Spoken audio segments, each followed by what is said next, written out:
খিচুড়ি আর ইলিশ মাছ ভাজা। আর আর বলো, আর কি বলো তো, যেটা ছাড়া বৃষ্টির দিনটা জমে না। মন্ত্রী তুমি বলো, এমন কি জিনিস যেটা ছাড়া বৃষ্টির দিনটা খুব খালি লাগে? লুচি আর আলুর দম।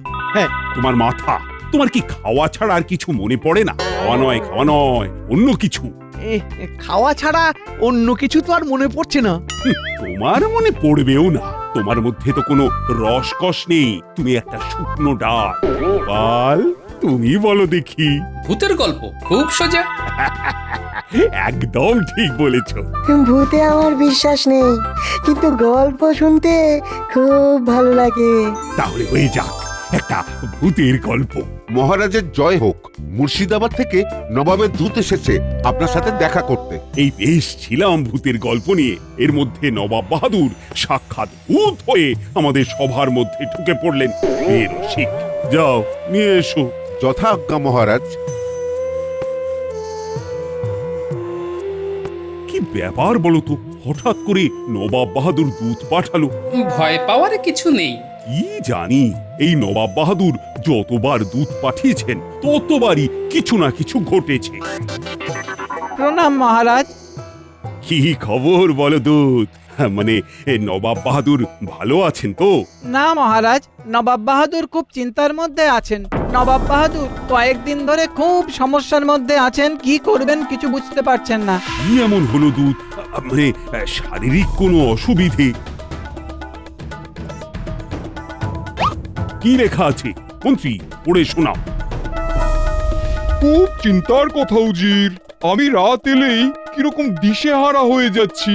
দেখুন নবাব বাহাদুর, গোপাল যদি আসে তাহলে আপনার সমস্যার সমাধান হয়ে যাবে আশা করি। আচ্ছা, এতক্ষণে তো দুধ পৌঁছে গেছে। হ্যাঁ নবাব বাহাদুর, এবং রাজসভার সবাই জেনে গেছে। কান্নার শব্দ রোজ রাতে? হ্যাঁ গোপাল দাদা, রোজ রাতে কান্নার আওয়াজ নবাব বাহাদুরকে ঘুমোতে দেয় না। জাহাপানা অনেক খোঁজ নিয়েছেন, কিন্তু কে যে কাঁদে সেটাই বুঝতে পারছেন না। কান্নাটা রোজ রাতেই হয়? হ্যাঁ মহারাজ, সকালে কেউ শোনে না। মহারাজ, এই জন্যই নবাব বাহাদুর গোপাল দাদাকে আমন্ত্রণ জানিয়েছেন। গোপাল, তোমার আজই চলে যাওয়া উচিত। হ্যাঁ মহারাজ, আজ এবং এক্ষুনি, যাতে করে রাতের মধ্যে আমরা মুর্শিদাবাদ পৌঁছে যেতে পারি। এক্ষুনি যেতে হবে? না, তাহলে তো একবার আমার গিন্নিকে জানিয়ে যেতে হবে। নিশ্চয়ই, তুমি এক্ষুনি চলে যাও। আর দূত, তুমি আমার বিশ্রাম কক্ষে বিশ্রাম নাও, গোপালকে তুমি নিয়ে চলে যেও। তাহলে আমি এলাম মহারাজ। হ্যাঁ হ্যাঁ হ্যাঁ, এসো। দেখো মন্ত্রী, দেখো গোপালের কি রকম জনপ্রিয়তা। স্বয়ং নবাব গোপালকে ডেকে পাঠাচ্ছেন। আসলে গোপালের উপস্থিত বুদ্ধির কদর সবাই করে, এখানেই গোপালের জিত।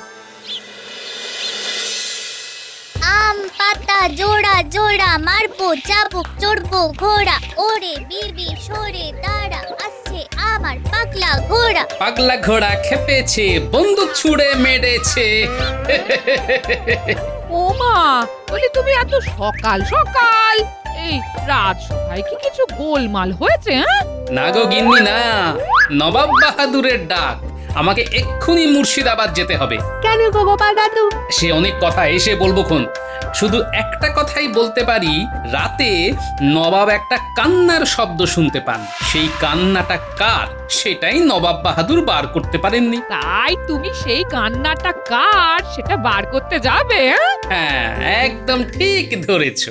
গো, কে না কে কাঁদছে, ভূত পেতনি হতে পারে গো, কি অপদেবতা হতে পারে। তুমি তুমি তুমি যেও না, এই যেও না, না না না। ওরে বাবা, নবাব বাহাদুরের আদেশ অমান্য করা যায় নাকি? যদি ভূত হয় দাদু? বুদ্ধি দিয়ে মোকাবিলা করব, তোরা একদম চিন্তা করিস না। কি গো গিন্নি, মুখ গোমড়া করে থেকো না। শোনো না, আমার জিনিসপত্রগুলো একটু গুছিয়ে দাও। আরে আমার বানর সেনার দল, দিদিমার সাথে হাত লাগা, আমি চট করে পুকুর থেকে স্নানটা করে আসি।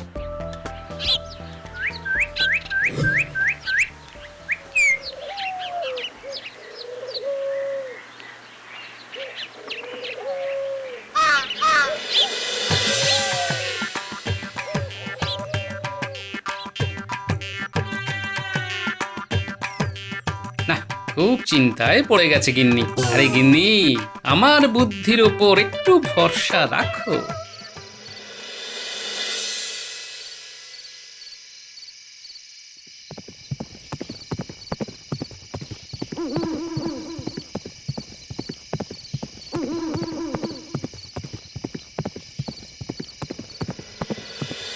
কি অবস্থা মন্ত্রী মশাই, সারা রাজ্যে গোপালের থেকে কেউ বুদ্ধিমান নেই, এটা শুনতে হলো। আমার তো খুব খারাপ লেগেছে। আমারও খুব খারাপ লেগেছে। কি মন্ত্রী মশাই, আপনি চুপ কেন? আপনি মন্ত্রী আর আপনার একটা সম্মান নেই। গোপাল আপনার সম্মানে ভাগ বসিয়ে দিল।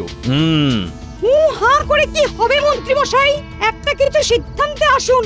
না বাবা, কে কান্নাকাটি করছে এসব জানতে গিয়ে ভূতের হাতে মুড়ি আর কি। কি ভাবছেন মন্ত্রী মশাই? কিছু না কিছু না, বুদ্ধির খেলায় ওকে আমি একদিন হারাবোই। এবারটাও ঘুরে আসুন, পরে এসব নিয়ে ভাবা যাবে। যাও যাও, তোমরা যে যার বাড়ি যাও, আমাকেও বাড়ি যেতে হবে তো। না, মন্ত্রী মশাইকে দিয়ে হবে না। মন্ত্রী মশাই ভিতর ডিম। চলো। ঠিক বলেছো পণ্ডিত, আমরা গোপালকে নিয়ে যাই আলোচনা করি সমালোচনা করি, ওর যে বুদ্ধি আছে সেটা অস্বীকার করি কি করে বলো তো? সে তো ঠিকই, চলো এবার যাওয়া যাক।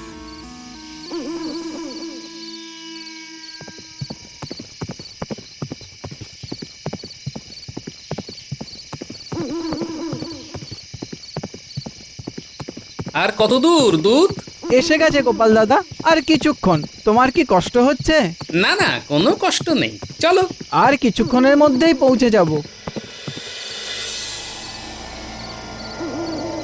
আর কিছুক্ষণ পরেই শুরু হবে কান্না। ওই শোনো, শুনতে পাচ্ছো কান্না? উফ, আমি আর পাচ্ছি না, তন্ন তন্ন করে খুঁজেও কিছুতেই দেখতে পাচ্ছি না। বেগম বলেছে এগুলো এগুলো জিন ভূতের কাজ। আমার তো বিশ্বাসই হয় না। কেন জাহাপানা? আগে আমার এই প্রাসাদে কখনো এইসব জিন ভূতের উপদ্রব ছিল না। এই তো দিন 7 ধরে এই রাতের কান্নার শব্দ পাচ্ছি। গোপাল আর কত দেরি করবে বলো তো? এই তো আর কিছুক্ষণের মধ্যে গোপাল এসে যাচ্ছে।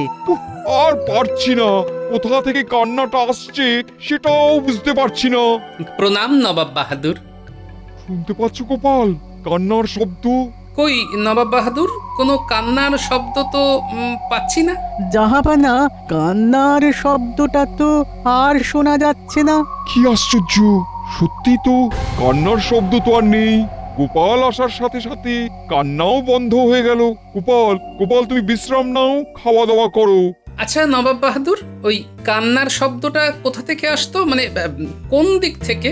উত্তর দিক থেকে। উত্তর দিক? আচ্ছা উজির, আপনি আমাকে একবার উত্তর দিকে নিয়ে চলুন তো। ঠিক আছে, চলো চলো। তুমি তো পথশ্রমে ক্লান্ত গোপাল, একটু বিশ্রাম নিয়ে গেলে হতো না? নবাব বাহাদুর, আপনার কষ্ট হচ্ছে, আমার উচিত যত তাড়াতাড়ি সম্ভব আপনার কষ্ট দূর করা। কি আবাদ, তোমার কথা আমার দিল জিতে নিয়েছে গোপাল। ঠিক আছে, তুমি যা চাও তাই হবে। উজির, যাও গোপালকে নিয়ে উত্তর দিকে যাও। ঠিক আছে, চলো চলো।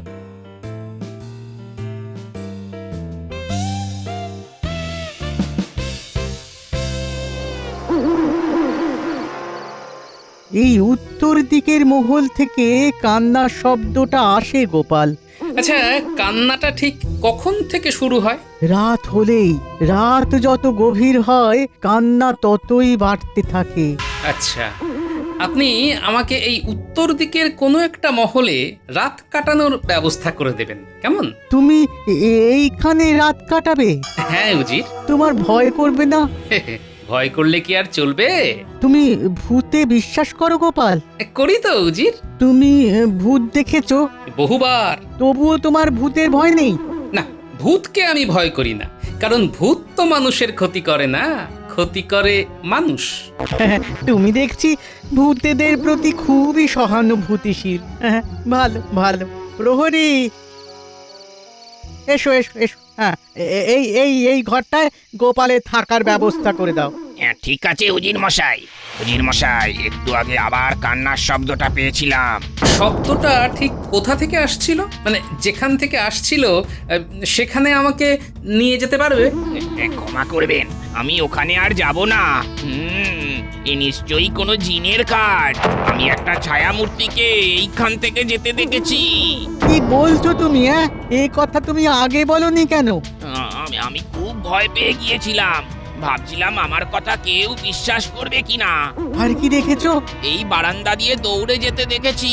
কোন দিকে যেতে দেখেছো? এই যে এই দিকে। তুমি পিছু নিলে না কেন? মানে জিনের পিছু নেওয়া কি যায়? জিন যে আমার রক্ত চুষে নেবে। ওরে বাবা! এই দেখো, তুমি খুব ভয় পেয়ে গেছো দেখছি। ঠিক আছে ঠিক আছে, এবার কান্নার শব্দ শুনতে পেলে আমি একাই যাব। প্রহরী, তুমি ঘরটাকে পরিষ্কার করে রাখো। গোপাল খুবই ক্লান্ত, খেয়ে এসে গোপাল এখানে বিশ্রাম নেবে। জো হুকুম উজির মশাই। চলো নজির, এবার পেটে তো কিছু দিতে হবে। আর প্রহরী আমার ঘরে একটা আলো রেখে যাবে। হ্যাঁ ঠিক আছে গোপাল দাদা। চলো গোপাল, চলো। বুটি, তোর গোপাল দাদু এখন কি করছে বলতো? তুমি কিচ্ছু চিন্তা করো না দিদা, গোপাল দাদু ঠিক বার করে নেবে কে কার ছিল। আচ্ছা দিদা, এটা আমার মনে হয় ভূতের কান্না। এগুলোকে নিশি ডাকা বলে। আমি একবার আমার মায়ের কাছে গল্প শুনেছিলাম। দেখ গুলটে, তুই আর দিদাকে ভয় দেখাসনি, এমনিতেই আমরা গোপাল দাদুর জন্য চিন্তা করছি। চাপ বাবা, আমি আমার ভয় দেখালাম কখন? আমি শুনেছিলাম তাই বললাম। আরে সবাই তো ঘুমিয়ে কাঁদা রে, তোদের চোখে ঘুম নেই কেন? দাদুর জন্য খুব চিন্তা হচ্ছে। দিদা, আমার পিঠে একটু ছুরছুরি দাও না গো। ছুরি দিতে হবে? ও আচ্ছা, দিচ্ছি। তুই চোখ বন্ধ করবি বলে দিলাম। ঠিক আছে, তুমি দাও। দিদা, তুমি গুলটেকে সুরসুরি দাও আর আমি তোমার গায়ে হাত বুলিয়ে দিই। ঠিক আছে, দে তাই দে। তোর গোপাল দাদুর জন্য খুব চিন্তা হয় রে, কি করছে কে জানে।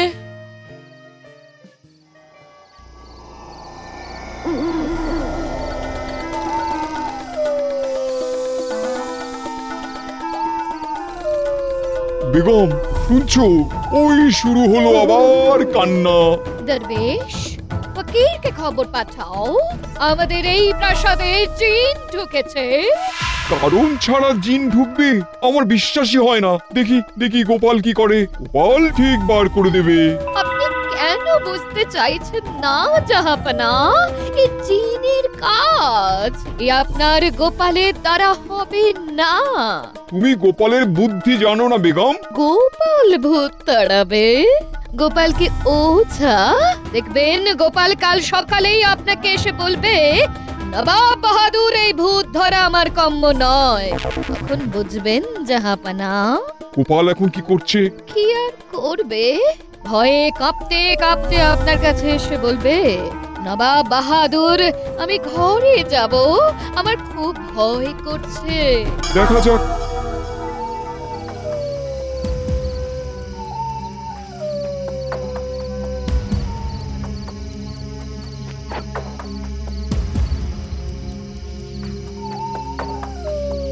কান্নাটা ওই দিক থেকে আসছে, ওই দিকে যাই।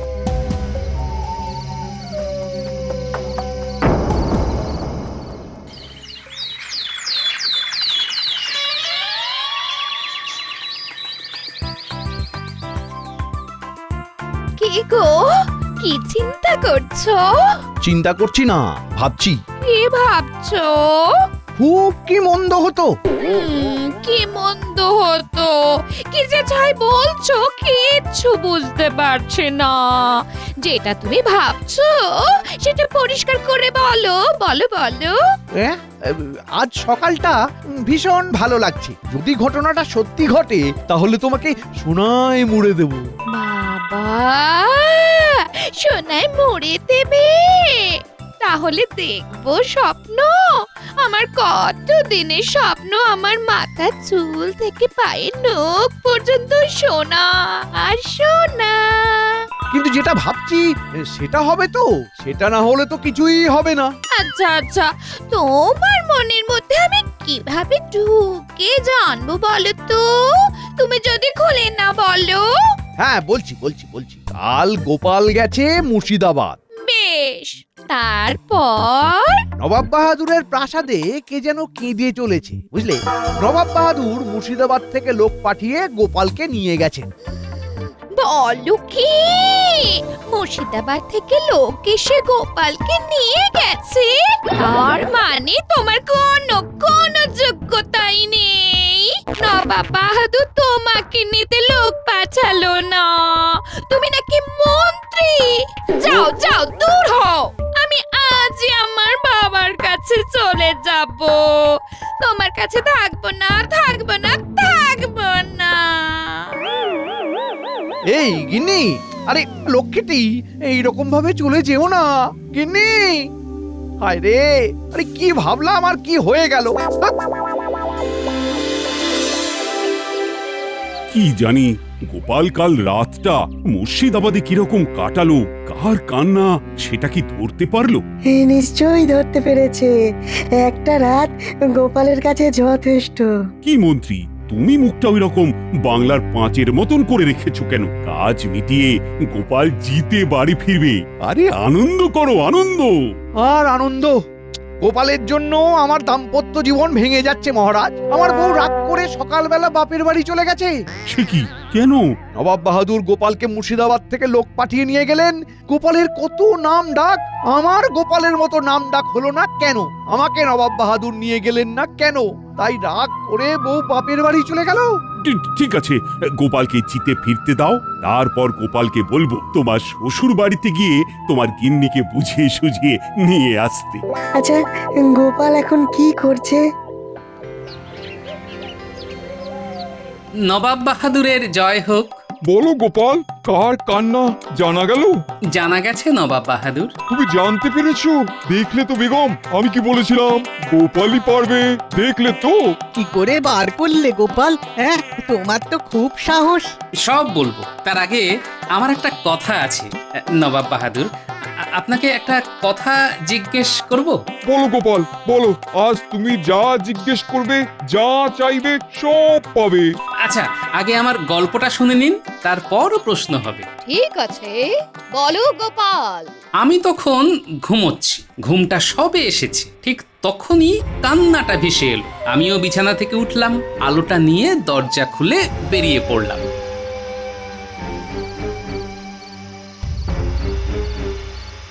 কে? কিন্তু কান্নাটা তো ওইখান থেকে এলো না। কান্নাটা ঠিক উল্টো দিক থেকে আসছে। এ যদি না কাঁদে তবে কাঁদছে কে? আর এই ছায়া মূর্তিটাই বা কার? না না, আমাকে জানতেই হবে এ কে। একে তো মহিলা বলে মনে হচ্ছে। ধরতেই হবে, ধরতেই হবে। ঠিক আছে, আমি এর উল্টো দিক দিয়ে নাও। ওকে আমার ধরতেই হবে। কে তুমি? আমি বেগমের দাসী। তুমি তো বেগমের দাসী। তা রাতে এভাবে কোথায় যাচ্ছ? আর কাঁদছে কে? কাঁদছে তো একটা মা কুকুর। খিদেতে খুব কষ্ট পাচ্ছে তো। আমি প্রতি রাতে ওকে লুকিয়ে খাবার দিয়ে আসি। কেন লুকিয়ে কেন? জাহাপানা প্রাসাদের ভেতরে ওই কুকুর ঢোকা পছন্দ করেন না। আর কুকুরটা কিভাবে যেন ওই প্রাসাদে ঢুকে পড়েছিল। বুঝতে পেরেছি, তুমি ওর কষ্ট দেখে কষ্ট পাচ্ছ, তাই তো? কুকুরটা খুব অসহায়, ওর একটা পায়ে ব্যথা, আর ওকে কেউ খেতেও দেয় না। ওর পেটে না খুব খিদে। আচ্ছা, ও সকালবেলা কাঁদে না কেন? সকালবেলা আমি একটা ওকে অন্য জায়গায় রেখে আসি। এখানে থাকলে কারোর চোখে পড়ে যাবে।